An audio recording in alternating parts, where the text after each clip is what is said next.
Hello, I'm Johnny Chase and I'm an achievement whore, and today I'm gonna go over the honorable mentions to a video I did a couple of months ago, the top 10 most underrated video game songs. These are songs that I really wanted to add to the list, but for obvious reasons, it being a top 10, I had to exclude. So I'm not putting these in any order, and this is going to be kind of unscripted. I just want to actually talk about my memories of the game, as well as the songs and the feelings that resonate while listening to it. So let's start it off.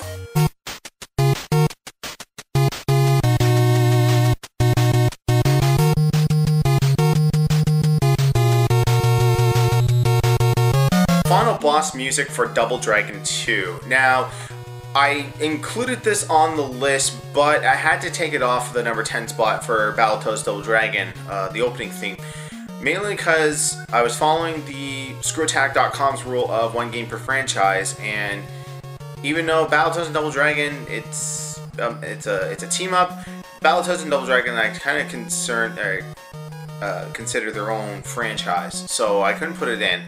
I really like this. Now, not the first little bit when you're fighting it, because it's kind of quiet and you only got a few notes to go back and forth. So once you land like the right amount of hits on the shadow boss, then the thing fades out and it comes back up and it just starts playing this music. And it gets really intense, especially if you're down to like your last lives and you're trying to fight this guy and he's like super hard, because the only way to get to him is you gotta play on the hardest difficulty.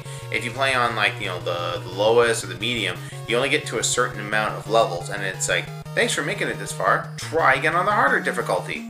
So the feeling I get, it goes back to when I was a kid playing these games, and I always beat the shadow boss by myself. Unless we were playing with the Game Genie, where we put on all the codes where you couldn't die for various things like spikes or falling off ledges or just straight up death.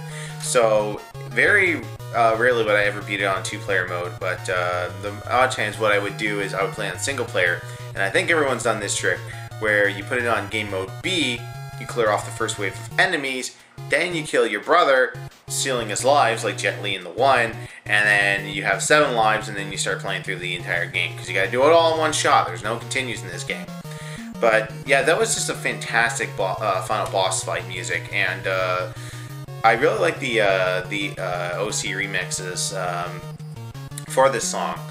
But yeah, this is one I really wanted to put on the list, but fortunately for the way that my list was structured, I had to take it off. So this is an honorable mention for Double Dragon 2, the final boss theme.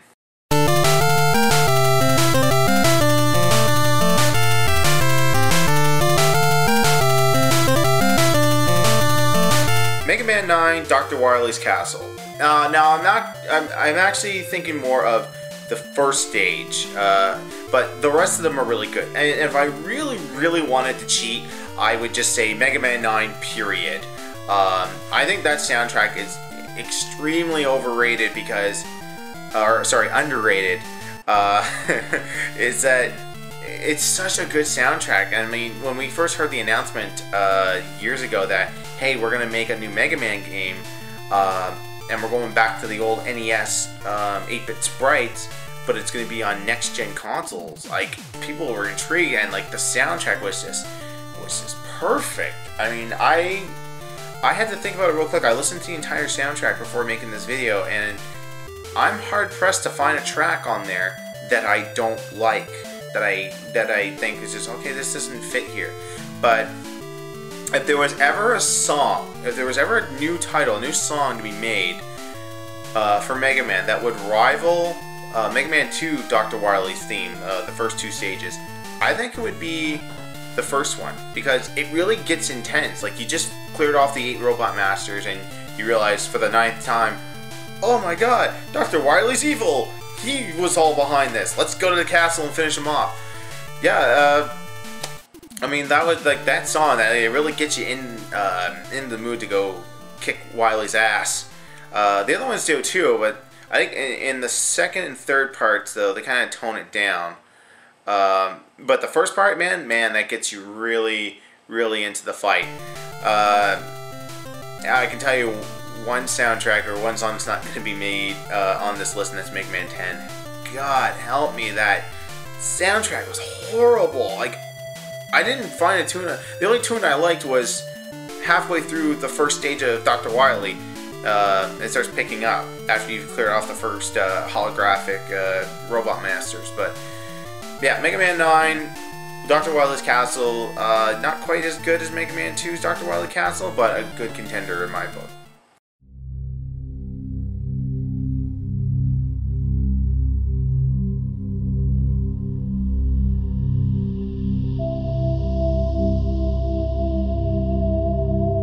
Now, the title of this one is actually Vigil, the Prothean AI that you interact with on Ilos in the first Mass Effect game. But I tend to put this as the main Mass Effect theme, because this is the first song you hear when you boot up Mass Effect 1. I don't believe it was played in 2. Please correct me if I'm wrong in the comments. I couldn't find anything to facilitate that, but it really struck a chord with me in Mass Effect 3 because they would play this song for certain missions. Oh, first thing, spoilers! I'm going to be spoiling the game, but you've had a whole year to play it, so don't get mad at me. The songs play at key points in Mass Effect 3, usually after priority missions. 2 of them being on Tuchanka, when you decide whether or not you're going to cure the genophage for the Krogan, which I always do. I mean, Rex and company and Grunt, they've never steered me wrong. Why not cure this disease, let them flourish, and let them be happy? So, but unfortunately, let Mordin die. I think there's a way around that, but... And the next couple of ways they play the song is on Rannoch, when you give the planet back to the Quarians, and in my case, Legion dies, Tali lives, and the Geth and the Quarians work together, kind of to coexist on Rannoch. The reason why I think this song is so underrated, and why I don't know why it's so underrated. It should be talked about more. I mean, I get really strong feelings when that song plays after I cure the genophage, I retake Rannoch for the Quarians, and especially because with my Commander Shepard, I romance Liara, and right before the final battle, she does her Embrace Eternity, and that song plays, and she's like with Shepard and says, "No matter what, I will always love you." And that really strikes a chord with me, and it's such a great, just like, it has a great ambience to it that really gets you invested in the story, really gets you invested in this universe, which we have for the past 3 games and any potential prequel games that BioWare might be making, which I'm really excited for. But yeah, the official title for it is Vigil, but I always refer to it as the Mass Effect theme song.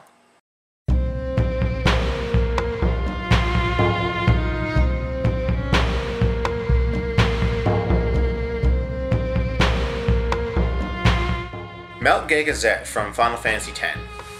Now, I know a lot of you don't really like Final Fantasy X. There's a lot of people, James Arnold Taylor, yes, we all hate his whiny voice.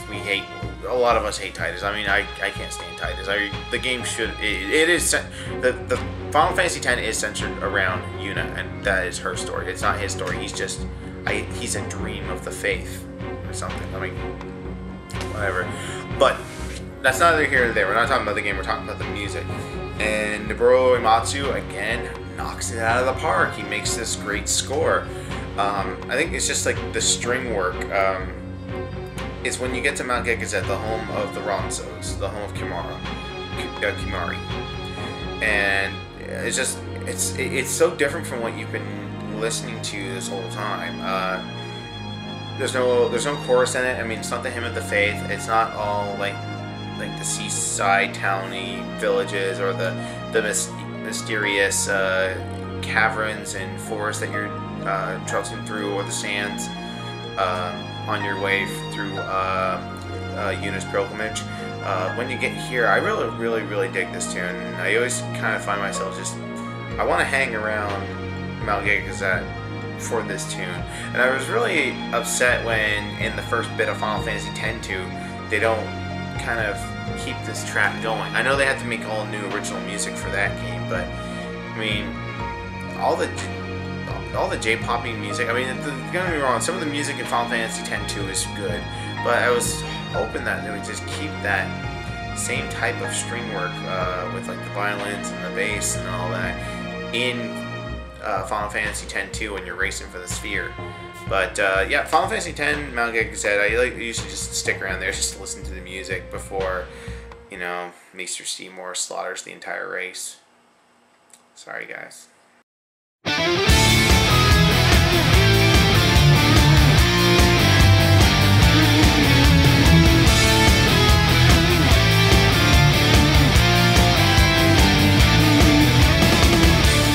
Castlevania Harmony of Despair, Ebony Wings. I actually had to do a wiki search to find out what game this was from, because my only association with this tune is from this game, from Castlevania HD. And I found out it was on the DS version of Castlevania, forgive my pronunciation, I think it's Order of Ecclesia. If I got that wrong, you have my permission to like this, or to unlike this. I'm sorry, I never played that one.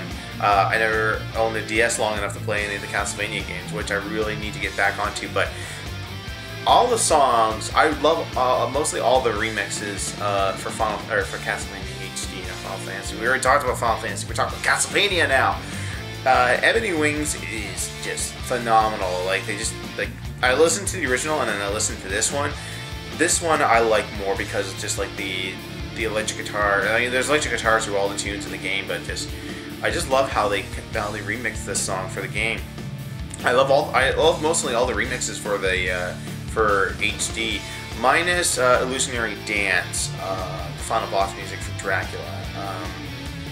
I always associate it with, you know, the ending of Rondo of Blood, the beginning of Symphony of the Night. And I think Castlevania 64 used it to your battle with Dracula. And actually, if we're talking about Castlevania 64 and how god-awful that game is, at least they got the music right in that. But yeah, Ebony Wings, fantastic tune. If you don't have Castlevania HD, pick it up and just, I think it's it's the death level that you can put that. But you can change the songs in any of the levels to whatever you want. But it's default to the death level, so go play that and give it a try, and you won't be disappointed with the song you hear.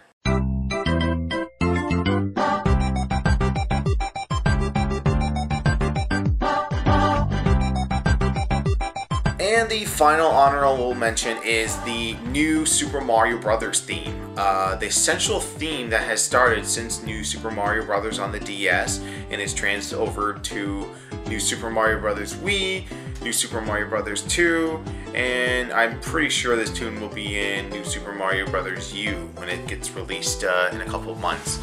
I don't hear a lot of people talking about this, but they apparently they are, because people tend to like that song because they keep putting it in all the new Super Mario Bros. Games.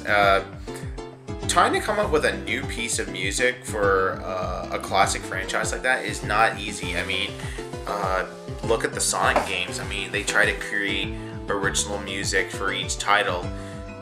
Really, really bad ones. I'm going to say this. Sonic should never, ever have any songs with spoken lyrics. I mean, they should all be chiptune, or at the very least, if you're gonna make it with real instruments, leave the lyrics out of it. I don't think I've listened to one Sonic song with lyrics and not just went horrible. And I'm talking about the Sonic Boom from Sonic CD, I'm talking about the stuff in Sonic Adventure and Sonic Adventure 2, and Leslie forget Sonic R.